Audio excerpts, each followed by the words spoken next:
জামাত ইসলামী অত্যন্ত গুরুত্বপূর্ণ বৈঠক করে তাদের সর্ববৃহৎ ডিসিশন মেকিং বডি মজলিসে শুরার মিটিং করে অধিবেশন করে তারা জরুরি এবং গুরুত্বপূর্ণ কিছু বিরাট সিদ্ধান্ত নিয়েছে। দেশের বর্তমান পরিস্থিতিতে নির্বাচনের আগ মুহূর্তে নতুনভাবে আমিরে জামাত দায়িত্ব নেয়ার পর এই বৈঠক অত্যন্ত গুরুত্বপূর্ণ এবং দেশের এক প্রকার অস্থিরতার মধ্যে যখন বিএনপি সন্ত্রাস শুরু করেছে, জামাতের প্রার্থীদের উপর হামলা করছে পরিকল্পিতভাবে, ভারত যেখানে বাউলদের মাঠে নামিয়ে আবার ভারতের দালালদেরকেই বাউলদের পক্ষে দাঁড় করিয়ে দিয়ে একটা পরিকল্পিত উস্কানিমূলক কার্যক্রম চালিয়ে যাচ্ছে এবং এটা জামাতের জন্য একটা ফাঁদ, ইসলামপন্থীদের জন্য ফাঁদ, ইসলামপন্থীদের অসহিষ্ণু দেখানোর একটা ফাঁদ, যে ইসলামপন্থীরা না পারবে বাউলদের সহ্য করতে, না পারবে তাদেরকে পেটাতে। এই পরিস্থিতিতে জামাত জরুরি মিটিং করে গুরুত্বপূর্ণ সিদ্ধান্ত নিয়েছে। অনেকগুলো প্রস্তাব জামাতের এই মজলিসে শুরার মিটিংয়ে গৃহীত হয়েছে। বিশেষ করে সবগুলো তার স্পষ্ট ভাষায় আসছে না, আমি একটা বিষয় একটু ব্যাখ্যা করি। যেমন এই যে বিএনপি সন্ত্রাসীরা দেশব্যাপী জামাতের উপর হামলা শুরু করেছে, এটা বিএনপির শেষ অস্ত্র। কারণ বিএনপি জানে যে তারা কিছুতেই জিততে পারবে না, তাদের পরাজয় হবে আগামী নির্বাচনে। ডাকসুর মতো, ডাকসুর যে ফলাফল দেখেছেন জাতীয় নির্বাচনের ফলাফল হবে ওইটাই। তো এই জায়গায় বিএনপি মরণ কামড় দেওয়ার চেষ্টা করছে, তার হামলা করার চেষ্টা করছে।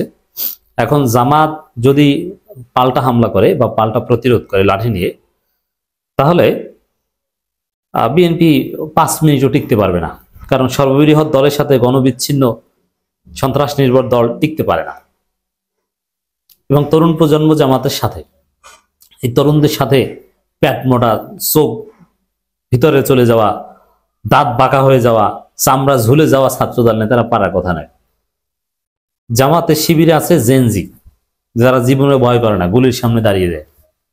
আর বিএনপির একটা প্যাট, দৌড়াতে পারে না, হাঁটতে পারে না, চামড়া ঝুলে গেছে, দাঁত বাঁকা হয়ে গেছে, ঠোঁট ঠোঁট অর্ধেক মানে বাঁকা হয়ে গেছে বিড়ি খেতে খেতে। এগুলো হচ্ছে ছাত্রদল নেতা, যুব দল না। তো এরা তো পারবে না। এই প্রেক্ষিতে জামাত কি করবে? বিএনপিকে কি পাল্টা মায়ের লেজিটিমেসি পেয়ে গেছে জামাত। বিশেষ করে পাবনায় বিএনপি যে ঘটনা ঘটিয়েছে, এরপর এই ঘটনার পর জামাত খুব সহজেই চাইলে বিএনপিকে পেটাতে পারে। মজলিসে শুরায় এ বিষয়েও সিদ্ধান্ত হয়েছে বলে আমরা ইনফরমাল সোর্সে জানতে পেরেছি যে জামাত সিদ্ধান্ত নিয়েছে যে তারা পাল্টা মাইরে জড়াবে না, তারা মারামারি করবে না, সর্বোচ্চ ধৈর্য ধারণ করবে।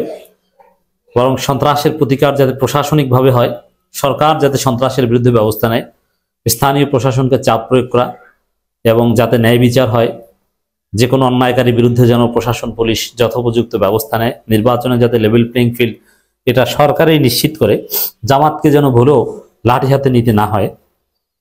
সোফার জামাতের সিদ্ধান্ত এটাই। মজলিসে শুরা বিভিন্ন মেম্বাররা এই পরামর্শ দিয়েছেন এবং তারা এই পাবনার ঘটনা কেন্দ্রিক যে প্রস্তাব গ্রহণ করেছে তার অর্থ এটাই যে তারা মারামারিতে জড়াবে না। তবে এটা তো সরাসরি বলবে না, যদি সরকার ব্যর্থ হয় ব্যবস্থা নিতে, তাহলে জামাত বসে থাকবে না। জামাতের জন্য বিএনপিকে পিটিয়ে মাঠ ছাড়া করা 5 মিনিটের ব্যাপার। আমি চ্যালেঞ্জ দিয়ে বলছি, আমি জেনে বলছি, সোলাইমান অ্যানালাইসিস কোনো ভুল কথা বলে না, ভুল বিশ্লেষণ করে না। বুঝে শুনে একটা মেথোডোলজির আলোকেই বিশ্লেষণ করি এবং যে বিশ্লেষণে লিমিটেশনস থাকতে পারে সেটা স্বীকার করে নিই। এটা হতে পারে, না হতে পারে। অতএব যখন বলবো যে এটা হতে পারে, তখন যদি সেটা না হয়, তারপরে যদি বলি যে নাও হতে পারে, তাহলে ওটা ভুল না। আমি জেনে শুনে বলছি, জামাত যদি হামলা শুরু করে, পাল্টা প্রতিরোধ শুরু করে, বিএনপি জামাতের অফিসে যে জামাত নেতাদের পা ধরে কান্না করবে যে ভাই একটু মাফ করেন, এখন আমরা আর করবো না, এবার ছাড় দেন। জামাত কেন্দ্রীয়ভাবে সাংগঠনিক সিদ্ধান্ত দিলে সারা বাংলাদেশে বিএনপিকে মাঠ ছাড়া করে তাদের জন্য 10 মিনিটের ব্যাপার।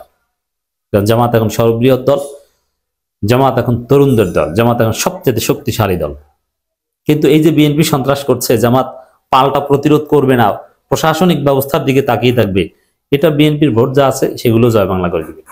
আর জামাতের ভোট তাতে বাড়াবে, জনগণের কাছে জামাতের ইমেজ আরো বাড়বে। সরকার আগামী ফেব্রুয়ারি মাসে একই দিন গণভোট জাতীয় নির্বাচন করার কথা ঘোষণা করলেও অবাধ, সুষ্ঠু, নিরপেক্ষ, অংশগ্রহণমূলক নির্বাচন অনুষ্ঠিত করার মতো আশানুরূপ পরিবেশ সৃষ্টি করতে পারেনি। এর মানে জামাত নিজেরা উদ্যোগী হয়ে কোনো পরিবেশ সৃষ্টি করতে যাবে না, তারা সরকারকে পরামর্শ দিবে, দাবি করবে পুরোপুরি সরকারের উপর। এর মানে জামাত যথেষ্ট ধৈর্যশীল সংগঠন হিসেবে নতুন বাংলাদেশে নতুন ধারা রাজনীতি চালু করছে, যে মায়ের বদলে মায়ের, ইটের বদলে পাটকেল না, জামাত এদিকে যাবে না। সরকারকে পরিস্থিতি নিয়ন্ত্রণ করতে হবে, আমরা কোনো মারামারিতে জড়াবো না। এটা হচ্ছে জামাতের স্ট্যান্স। এটি সরকারের কাছে বারবার বলার চেষ্টা করছে যে বিএনপির মতো জামাতও যদি লাঠি হাতে নেয় তাহলে পরিস্থিতি নিয়ন্ত্রণের বাইরে চলে যাবে, কিন্তু জামাত এটা করবে না। মগবাজার আলফালা মিলনায়তনে মজলিস শুরার বার্ষিক অধিবেশন অনুষ্ঠিত হয়েছে। বাংলাদেশ জামাত ইসলামী কেন্দ্রীয় মজলিস শুরা এই অধিবেশনে গভীর উদ্বেগের সাথে লক্ষ্য করেছে যে সরকার আগামী ফেব্রুয়ারি মাসে, মানে ওখানে পরিবেশ সৃষ্টি হয়নি, দেশে একটি অবাধ ও সুষ্ঠু, নিরপেক্ষ, অংশগ্রহণমূলক নির্বাচনের জন্য বর্তমান সরকারের দায়িত্ব নির্বাচনের উপযুক্ত পরিবেশ তৈরি করা। বাংলাদেশ জামাত ইসলামী সহ 8 দলের পক্ষ থেকে নির্বাচন আয়োগ, গণভোট, পিআর পদ্ধতিতে জাতীয় সংসদ নির্বাচন, পলাতক আওয়ামী ফ্যাসিস্ট সরকারের গণহত্যা, দুর্নীতি সহ জুলুম ও নির্যাতনের বিচার এবং জাতীয় পরিষদ 14 দলের কার্যক্রম স্থগিত করে অবাধ, সুষ্ঠু, নিরপেক্ষ নির্বাচনের জন্য নির্বাচনী মাঠ সমতল করার দাবি জানিয়েছিলাম। কিন্তু সরকার 8 দলের দাবি মানেনি। তারা একই দিনে সংসদ নির্বাচন এবং জাতীয় নির্বাচনের গণভোটের ঘোষণা দিয়েছে, যেটা দিয়ে নানান প্রশ্নের জন্ম দিয়েছে। এখানে জামাতের যে পুরনো দাবিগুলো, যেটা একদম চূড়ান্তভাবে হয়তো অগ্রাহ্য হয়ে গেছে, কিন্তু জামাত এখন ওই কথাগুলো বলছে। মানে জামাত ওরা সিরিয়াসলি চেয়েছিল, বোঝা যায়, এবং এখনো সময় যায়নি। তফসিল ঘোষণা আগের দিন পর্যন্ত জামাত এই দাবি জানিয়ে যাবে, এবং এই যে মহাসমাবেশ করছে বিভাগীয় পর্যায়ে জামাত সহ 8 দল, সেখানেও তাদের একটা উদ্দেশ্য থাকবে এই দাবিটা তুলে ধরা, যে একই দিনে যাতে জাতীয় নির্বাচন এবং গণভোট অনুষ্ঠিত হয়। এখানে যদি গণভোটের ফলাফল আগে ঘোষণা করা হয় এবং তাতে যদি না ভোট জয়ী হয়, তাহলে জাতীয় নির্বাচনের কি হবে, এরকম অনেক প্রশ্ন। মানে গণভোট আগে নেয়ার দাবি এখনো জামাতের মজলিস শুরা গ্রহণ করেছে, আগে নেয়ার দাবিটা যৌক্তিক মনে করছে, এবং হা ভোটকে বিজয়ী করার আহ্বান জানিয়েছে জামাত ইসলামী মজলিস শুরা। এখানে ফ্যাসিবাদী আওয়ামী লীগের নেতাদের বিচার চলাকালে দলটির রাজনৈতিক তৎপরতা বা ইত্যাদি ইত্যাদি 14 দল এটা নিষিদ্ধের বিষয়ে জোরালো আবেদন করছে জামাত। এবং পাবনার ঈশ্বরদীতে জামাতের মিছিলে বিএনপি সন্ত্রাসীরা প্রকাশ্যে আগ্নেয়াস্ত্র সহ বিভিন্ন অস্ত্রে সজ্জিত হয়ে হামলা চালিয়ে 60-70 জন নেতাকর্মীকে আহত করেছে। অনেকেরই অবস্থা মারাত্মক। এই ঘটনায় দৈনিক দেশ বুলেটিন ঈশ্বরদী প্রতিনিধি সাইদ হাসানও হামলাকারীদের হাত থেকে রেহাই পায়নি। এমনি সাংবাদিকদেরকেও পিটিয়েছে বিএনপি। ঈশ্বরদী থানার ভারপ্রাপ্ত কর্মকর্তার বিরুদ্ধে পক্ষপাতিত্বের অভিযোগ রয়েছে। এছাড়া সাম্প্রতিক সময় চাঁদপুর, হাজীগঞ্জ, নোয়াখালী সদর, জামালপুর, মেলন্দা, ফেনী সদর, নওগাঁ সদর, লক্ষ্মীপুর সদর, নারায়ণগঞ্জে 2500, মৌলভীবাজার, বড়লেখা, গাইবান্ধা, জয়পুরহাট, ঝিনাইদহ, মহেশপুর বিভিন্ন স্থানে জামাত নেতাকর্মীদের উপর বিএনপি সন্ত্রাসীরা হামলা চালিয়েছে। এমনকি তারা জামাতের মহিলা কর্মীদের দাওয়াতি কাজও বাধা দিচ্ছে। এ ধরনের পরিস্থিতি অবাধ, সুষ্ঠু নির্বাচন কিভাবে আশা করা যায়? জামাত এই প্রশ্ন তুলছে। তো জামাত প্রশাসনের যারা পক্ষপাত করে এদের বিরুদ্ধে, মানে প্রশাসনকে ঠিক করে পরিবেশ তৈরি করাটাই জামাতের এখন মুখ্য বিষয়।